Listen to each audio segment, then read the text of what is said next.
Բարև ձեզ ընկերներ, թող Աստված ձեզ բոլորիդ օրհնի, և թող Սուրբ Հոգին գա և բացի յուրաքանչյուրիս հասկացողությունը, որպեսզի մենք գիտակցենք և հասկանանք,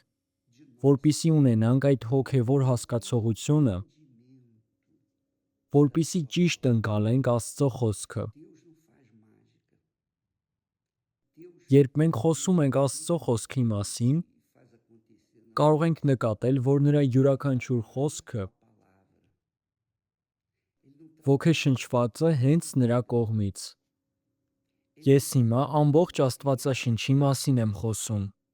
բայց կան մարդիկ, ովքեր կարդում են միայն Նոր Կտակարանը, շատերն էլ միայն Հինն են կարդում, և այդ ժամանակ շատ հարցեր են առաջ գալիս. որտե՞ղ է ճշմարտությունը, Հին Կտակարանում, թե միայն Նորում։ Դուք գիտեք, որ Աստված այսպես է ասել. «Ով որ հավատա, նա կփրկվի»։ Եվ այստեղ Աստծո խոսքին հավատալու մասին է։ Եվ իհարկե Աստծո խոսքը Աբրահամից է սկսվել։ Երբ Աստված կանչեց Աբրահամին, իսկ հետո նրա միջոցով նոր ժողովուրդ ստեղծեց իր համար։ Ժողովուրդ, ով պետք է առանձնացված լիներ բոլորից։ Եվ Աստված ուներ իր համար իր առանձին ժողովուրդը, սուրբ ժողովուրդը, ով բոլոր մեղքերից և բոլոր վատ բաներից առանձնացված էր և երկրպագում էր միայն Աստծուն։ Եվ հենց նրանց միջոցով էլ առաջացել էին այդ բոլոր հոգևոր առաջնորդները, և մինչև օրս էլ գործում են։ Իսկ հետո էլ ծնվեց Հիսուսը։ Սուրբ Հոգին իջավ Մարիամի վրա, և նա հղիացավ։ Իսկ հետո ծնվեց Հիսուսը, այն ժողովրդի միջև, ով առանձնացված էր, ովքեր հավատում էին միայն մեկ Աստծու։ Բայց այսօր շատ կրոններ կան, ովքեր կարծես թե հավատում են միևնույն Աստծուն, բայց հավատում են իրենց ընտրած ճանապարհով, այնպես ինչպես որ նրանք են ցանկանում։ Շատ մարդիկ այսպես են ասում. «Եպիսկոպոս, ես ուզում եմ ավելի շատ իմանալ։ Ահա, կան այդ 10 պատվիրանները։ Բացի դրանցից, ես պետք է այլ խոսքերի հետևեմ, թե միայն այդ 10 պատվիրանները պետք է պահեմ»։ Կամ հարցնում են. «Եպիսկոպոս, եթե ես Աստծուն հավատում եմ, պետք է ուշադրություն դարձնեմ Հին Կտակարանին, պետք է կարդամ այդ խոսքերը»։ Եվ գիտեք, թե Հին Կտակարանը, թե Նոր Կտակարանը Աստծո խոսքն են։ Ինչ որ ասել են մարգարեները, ինչ որ ասվել է Հիսուսի, իսկ հետո նրա աշակերտների միջոցով, այդ բոլորը Աստծո խոսքն են։ Եվ շատերը հարցնում են. բայց ինչպե՞ս կարող ենք մենք 100%-ով հնազանդվել այդ բոլոր խոսքերին։ Ճիշտն ասած, այդ ամենը գրեթե անհնար է։ Որովհետև որպեսզի դուք հնազանդվեք Աստծո ամբողջ խոսքերին, բոլոր պատվիրաններին, դրա համար ինչ-որ յուրահատուկ բան է պետք։ Օրինակ այն պատվիրանը, որն ասում է. «Սիրիր քո Աստծուն ամբողջ սրտով, քո ամբողջ ուժերով և ամբողջ մտքով»։ Ինչպե՞ս դուք կարող եք այդքան շատ սիրել մեկին, ում դուք չեք ճանաչում, ում չեք տեսել և չեք կարող ձեռք տալ։ Եվ այդ ժամանակ մարդու մոտ կասկածներ են առաջանում։ Բայց հիմա ուշադիր լսեք, թե ինչ եմ ցանկանում բացատրել ձեզ։ Երբ Հակոբ առաքյալը խոսում է գործող հավատի մասին, այն հավատը, որը միայն խոսքերից չէ կախված, այլ նաև գործերից, որովհետև ինչպես որ նա է ասել, որ հավատը առանց գործերի մեռած է, ինչպես որ մարմինը առանց հոգու մեռած է, այդպես էլ հավատն առանց գործերի։ Ուրեմն ինչպե՞ս մենք կարող ենք ունենալ այդ յուրահատուկ հավատը Աստծո խոսքի հանդեպ։ Օրինակ, ինչպես հնազանդվել բոլոր պատվիրաններին, ինչպես կատարել այդ բոլոր խոսքերը, կամ ինչպես սիրել մեկին, ում չեք տեսնում, չեք զգում և չեք ճանաչում։ Մարդկանց համար դա շատ դժվար է։ Եվ նրանք որոշում են այսպես. Ես ուղղակի հավատում եմ Աստծուն, հավատում եմ, որ նա գոյություն ունի, եւ դա ինձ համար բավական է։ Բայց դա այդպես չէ։ Ուշադիր լսեք, թե ինչ է ասում Հակոբ առաքյալը։ Հավատն առանց գործերի մեռած է։ Այսինքն այն մարդը, ով հնազանդվում է Աստծո խոսքին, ով ընդունում է, որ դա ճիշտ է, նա նույնպես կատարում է այդ խոսքը եւ շարունակում է ապրել այդ խոսքը կատարելով։ Ինչպես որ հավատը անտեսանելի բան չէ։ Դուք կարող եք տեսնել մարդու հավատը նրա գործերով։ Ինչպես որ Աբրահամի կյանքում է եղել։ Աստված նրան ասաց. «Դուրս արի քո հոր տնից, այդ երկրից եւ գնա այնտեղ, որտեղ որ ես կասեմ»։ Աբրահամը առանց ինչ որ բան իմանալու հնազանդվեց այդ խոսքին եւ կատարեց այդ խոսքը։ Նա հավատաց եւ դուրս եկավ այդ երկրից։ Եվ այսօր մարդիկ ասում են. «Ինչու ես Աստծո ձայնը չեմ լսում»։ Կարծես թե նա ինձ հետ չի խոսում։ Կամ ինչպես կարող եմ ես էլ դուրս գալ այդ երկրից, այսինքն կատարել այն, ինչ որ Աստված ինձանից է պահանջում, ինչպես որ առաջ Աբրահամն արեց։ Նայեք իմ ընկերներ, այդպիսի հավատ դուք կարող եք ունենալ միայն Սուրբ Հոգուն ստանալուց հետո։ Բայց Աբրահամը չուներ Սուրբ Հոգուն։ Երևի շատերը այդպես կմտածեն։ Միևնույն է, Աստված ընտրել էր նրան եւ տվել էր նրան այդ օծությունը, այդ իշխանությունը, եւ Աստված Աբրահամի հետ լրիվ այլ կերպ էր գործում։ Ինչպես որ մենք արդեն այլ հաղորդումներում խոսացել էինք, որ Աբրահամի հավատը յուրահատուկ էր, նրա բնավորությունը տարբերվող էր, եւ Աստված ընտրել էր նրան։ Ընտրել էր, որպեսզի նրա միջոցով նոր ժողովուրդ ստեղծի եւ այդպես էլ նրանց միջոցով լույս աշխարհ գա մեր Փրկիչը Տեր Հիսուսը։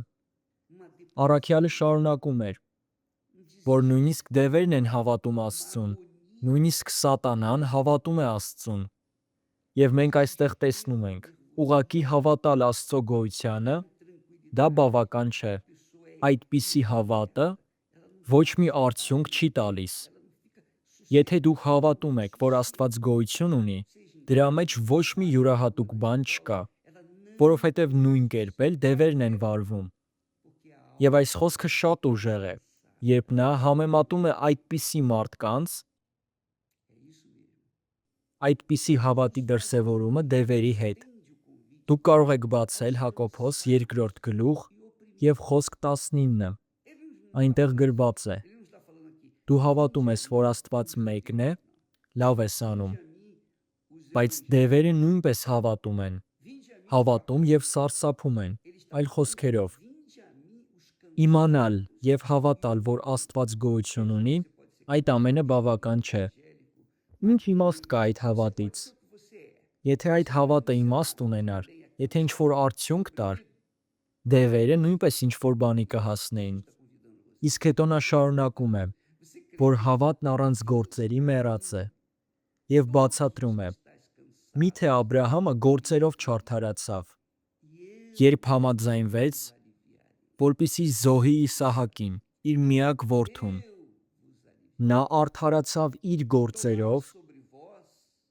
եւ իր գործերով նրա հավատը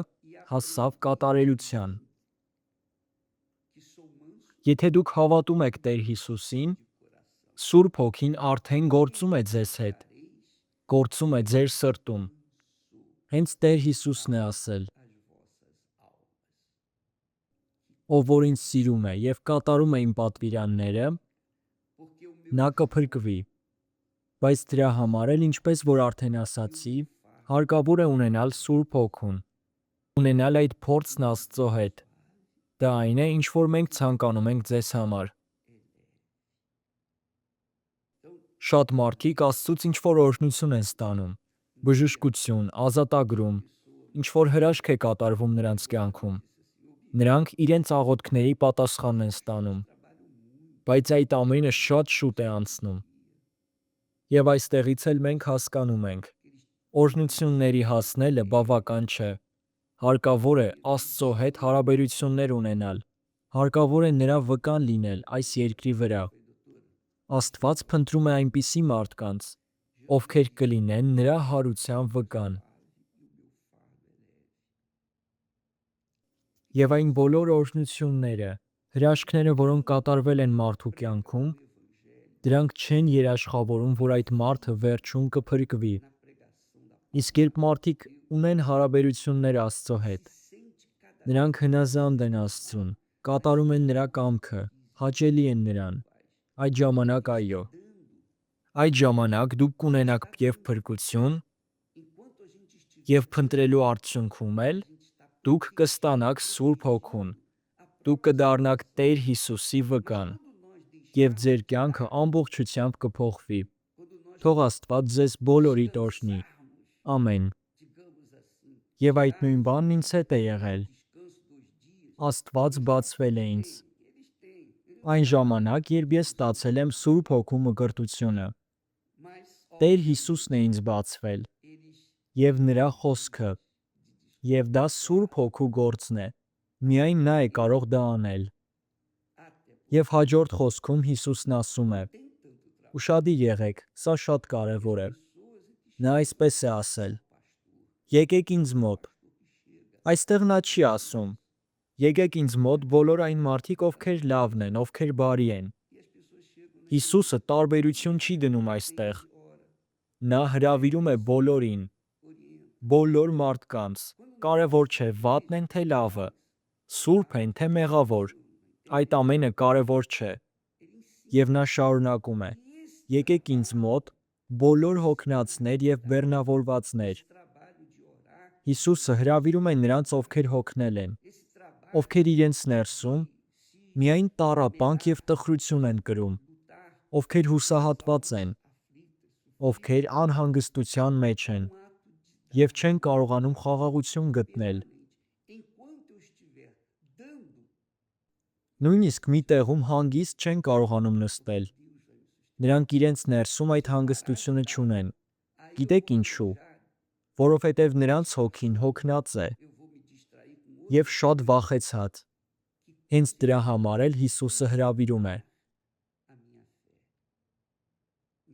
Հրավիրում է բոլոր նրանց, ովքեր հոգնել են, ովքեր տառապում են։ Հիսուսը չի ասում. եկեք ինձ մոտ միայն նրանք, ովքեր ավետարանական եկեղեցուց են, կամ եկեք ինձ մոտ նրանք, ովքեր ուղղափառ եկեղեցուց են, կամ առաքելական։ Հիսուսը չի հրավիրում միայն հրեաներին։ Այստեղ նա հրավիրում է բոլոր մարդկանց, ովքեր հոգնած և բեռնավորված են։ Դուք կարող եք պատկանալ յուրաքանչյուր կրոնի, կարող եք լինել ամենավատ մարդը նույնիսկ, կարող եք անհավատ մարդ լինել, բայց եթե դուք հոգնել եք այդ ամենից, հոգնել եք ձեր սեփական կյանքից, ուրեմն այստեղ այս հրավերը հենց ձեզ համար է։ Հիսուսի այս խոսքերը ձեզ համար են ասվել։ Դուք հավատում եք։ Հավատում եք այս խոսքին։ Հիսուսն ասել է. եկեք ինձ մոտ բոլոր հոգնածներ և բեռնավորվածներ, և ես հանգիստ կտամ ձեզ։ Իմ լուծը ձեզ վրա վերցրեք և սովորեք ինձնից, որովհետև ես հեզ եմ և խոնարհ սրտով, այդ ժամանակ դուք հանգստություն կգտնեք ձեր հոգիներին։ Որքան հիանալի խոսք է։ Գիտեք, մի անգամ ինձ մի կին էր մոտեցել, և նա այսպես էր ասում. եպիսկոպոս, հովիվներն այդքան շատ են աշխատում, նրանք ամեն օր եկեղեցում են, և նույնիսկ հանգստյան օրեր չունեն։ Միթե նրանց արձակուրդ հարկավոր չէ։ Թողեք, որպեսզի նրանք արձակուրդ գնան, որպեսզի հանգստանան։ Նա բժիշկ էր, և ես նրան այսպես ասացի. թույլ տվեք ձեզ մի բան բացատրել։ Հիսուսն ասել է. իմ լուծը քաղցր է և իմ բեռը թեթև։ Ինչ է դա նշանակում։ Այն մարդիկ, ովքեր ավետարանն են քարոզում, ովքեր ապրում են Աստծո խոսքով, Այստեղ բոլոր հովիվների մասին չէ, որովհետև կան հովիվներ, որոմների նման, ովքեր նույնիսկ քարոզում են, նույնիսկ ծառայում են եկեղեցուն, բայց նրանք այդ խոսքով չեն ապրում։ Նրանք չեն ճանաչում Աստծուն։ Այստեղ այս խոսքը նրանց մասին չէ։ Այստեղ նրանց մասին է, ովքեր քարոզում և ապրում են այդ խոսքով։ Այդպիսի մարդիկ, թե հոգեպես, թե ֆիզիկապես, միշտ ավելի են ուժեղանում։ Նրանք չեն հոգնում Աստծուն ծառայելուց և ավետարանը քարոզելուց, որովհետև նրանք միշտ զոհում են իրենց կյանքը Աստծո համար, Աստծո ժողովրդի համար։ Եվ քանի դեռ նրանք այդ զոհի մեջ են գտնվում, նրանք շատ ամուր են և շատ ուժեղ են։ Եվ այդ նույն օրինակով, երբ մենք դադարում ենք հավատի մեջ ակտիվ լինել, սկսում ենք հանգստանալ, թուլանալ, դադարում ենք աղոթել և կարդալ Աստվածաշունչ, այդ ժամանակ մենք շատ հեշտ կարող ենք մոլորվել։ Իհարկե, մեր հովիվներն ունեն իրենց հանգստյան օրերը։ Շատ լավ, իմ ընկերներ, կարծում եմ դուք հասկացաք։ Հարկավոր է, որպեսզի դուք կատարեք այդ խոսքը ձեր կյանքում։ Եթե դուք որոշում եք կայացրել, եթե ասում եք, որ հավատում եք Աստծուն, ուրեմն սկսեք ապրել նրա խոսքով։ Իմ ընկերներ, այնտեղ, որտեղ որ դուք հիմա գտնվում եք, ընդունեք Աստծո խաղաղությունը ձեր ներսում, ընդունեք նրա հանգստությունը ձեր հոգում, որտեղ որ դուք գտնվում եք, Սուրբ Հոգին դիպչում է ձեզ հիմա, և այդ տառապանքը, այդ տխրությունը, անհանգստությունը հեռանում է ձեր հոգուց։ Ընդունեք հիմա և զգացեք Աստծո հանգստությունը, որովհետև Աստված այցելում է ձեզ հիմա։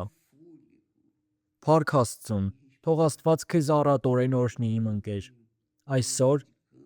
մեր բոլոր եկեղեցիներում մենք աղոթելու ենք ձեզ համար, բոլոր այն հոգիների համար, ովքեր հոգնած և բեռնավորված են։ Եթե սա այն իրավիճակն է, որում դու գտնվում ես, եթե քեզ նույնպես օգնություն է հարկավոր, դիմիր քո քաղաքում գտնվող Աստծո Թագավորություն եկեղեցուն, և դու ոչինչի համար չպետք է վճարես։ Եկեղեցում վճարովի բաներ չկան։ Շատ լավ, իմ ընկերներ։ Մինչ մյուս հանդիպում, թող Աստված ձեզ առատորեն օրհնի։ Հիսուս Քրիստոսի անունով։ Փառք Աստծուն։